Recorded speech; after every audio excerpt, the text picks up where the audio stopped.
नमस्कार दोस्तों, study time में आपका फिर से मैं बहुत बहुत स्वागत करता हूं। कैसे हो? तो दोस्तों, मध्य प्रदेश में हाल फिलहाल एक वैकेंसी निकली है और इस आप सबको इस वैकेंसी के बारे में पता है, और वह है मध्य प्रदेश के जिला और सत्र न्यायालयों में।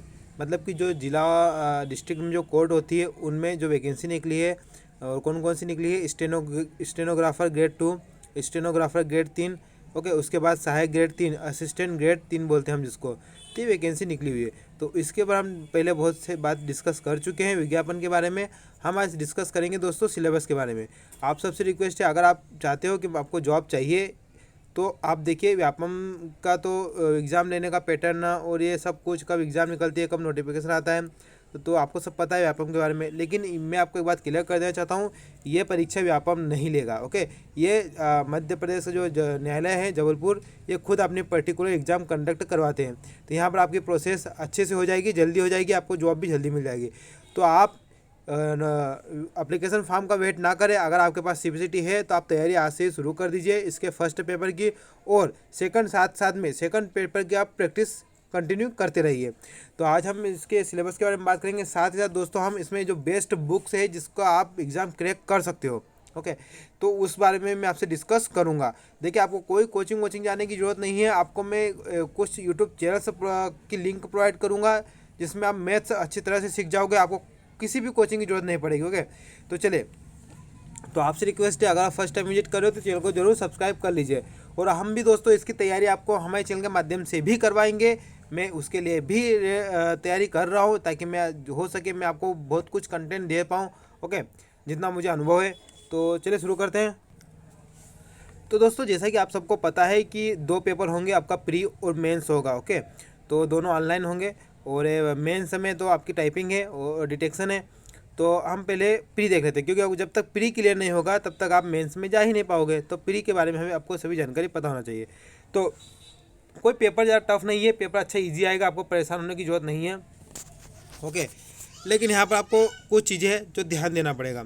जैसे कि ये पेपर का पैटर्न है, आप देख सकते हो, इसमें 5 पार्ट में इसको डिवाइड किया गया है। सिलेबस में क्वेश्चन नंबर ऑफ क्वेश्चन भी दिए गए हैं और मार्क्स भी दिए गए हैं। यहाँ पर दोस्तों, अगर नंबर ऑफ क्वेश्चन और मार्क्स को देखकर हम बात करें तो सभी एक बात तो क्लियर है कि एवरी क्वेश्चन 1 मार्क का है, ओके। तो यहाँ पर माइनस मार्किंग कुछ भी नहीं है। आप आराम से मतलब कि अटेम्प्ट कर सकते हो सभी क्वेश्चंस को। पहला पार्ट है आपका जीके जीएस आएगा, और जीके जीएस आएगा, ओके, जिसमें आप ध्यान रखना आपका एमपी तो आएगा ही, तो ज़्यादा वेटेज एमपी का ही रहेगा, तो आप एमपी को अच्छे से कर लीजिए।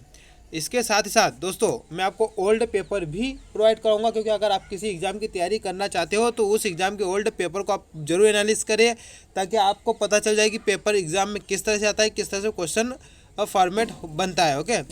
जिसमें जीके जीएस आपका 30 नंबर का है, इसका वेटेज ज़्यादा है दोस्तों, ओके। तो आप एमपी जीके को अच्छे से करके जरूर जाइए।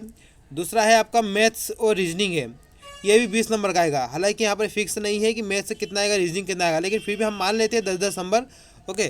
तो यहाँ पर इसका कम वेटेज कर दिया है मैथ्स और रीजनिंग का। और ये कम वेटेज करने से दोस्तों बहुत नुकसान भी है, क्योंकि मैथ्स और रीजनिंग ही ऐसे 2 पार्ट है जहाँ पर ज़्यादा कैंडिडेट स्कोर करते हैं, लेकिन अब इसका वेटेज सिर्फ 20 नंबर किया है। और जहाँ पर कम नंबर स्कोर कर पाते हैं उसका वेटेज उन्होंने बढ़ा दिया 30 नंबर। मतलब यहाँ पर उन्होंने एक थोड़ा सा डिफ़िकल्ट करे, यहाँ पेपर को थोड़ा डिफ़िकल्ट करने की कोशिश की है।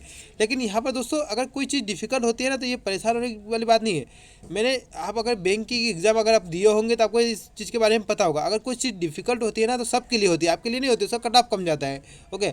अगर कोई चीज़ पेपर ईजी होता है तो सबके लिए ईजी होता है, फिर उसका कट ऑफ बहुत हाई जाता है। तो बात सेम है, बात सिर्फ इतनी है कि आपने तैयारी कितनी की है, बात उस पर डिपेंड करती है, ओके। उसके बाद जनरल हिंदी दोस्तों, तो ये तो आप पूरे 10 में से 10 अटेम्प्ट करके आना 100%, इसकी तो आप ऐसी तैयारी करके जाना, ओके। उसके बाद इंग्लिश नॉलेज 20 है दोस्तों, फिर भी आप ऐसी तैयारी करके जाइए कि 15 प्लस आप मतलब कि अटेम्प्ट तो पूरे करोगे आप, लेकिन 15 प्लस आप मार्क ऑब्टेन कर लो, ओके।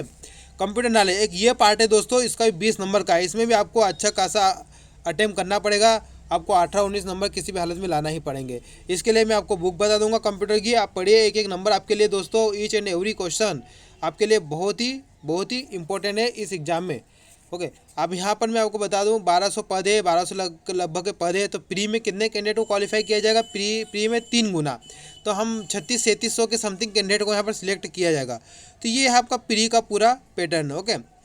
उसके बाद अगर आप देखोगे तो यहाँ पर आपको फिर बुलाया जाएगा, आपको सेकंड पेपर के लिए बुलाया जाएगा। और सेकंड पेपर अगर आप देखोगे दोस्तों तो ये आप देख सकते हो अलग अलग है, जिसमें स्टेनोग्राफर की अलग बात की जा रही है और असिस्टेंट ग्रेड 3 की अलग बात की जा रही है।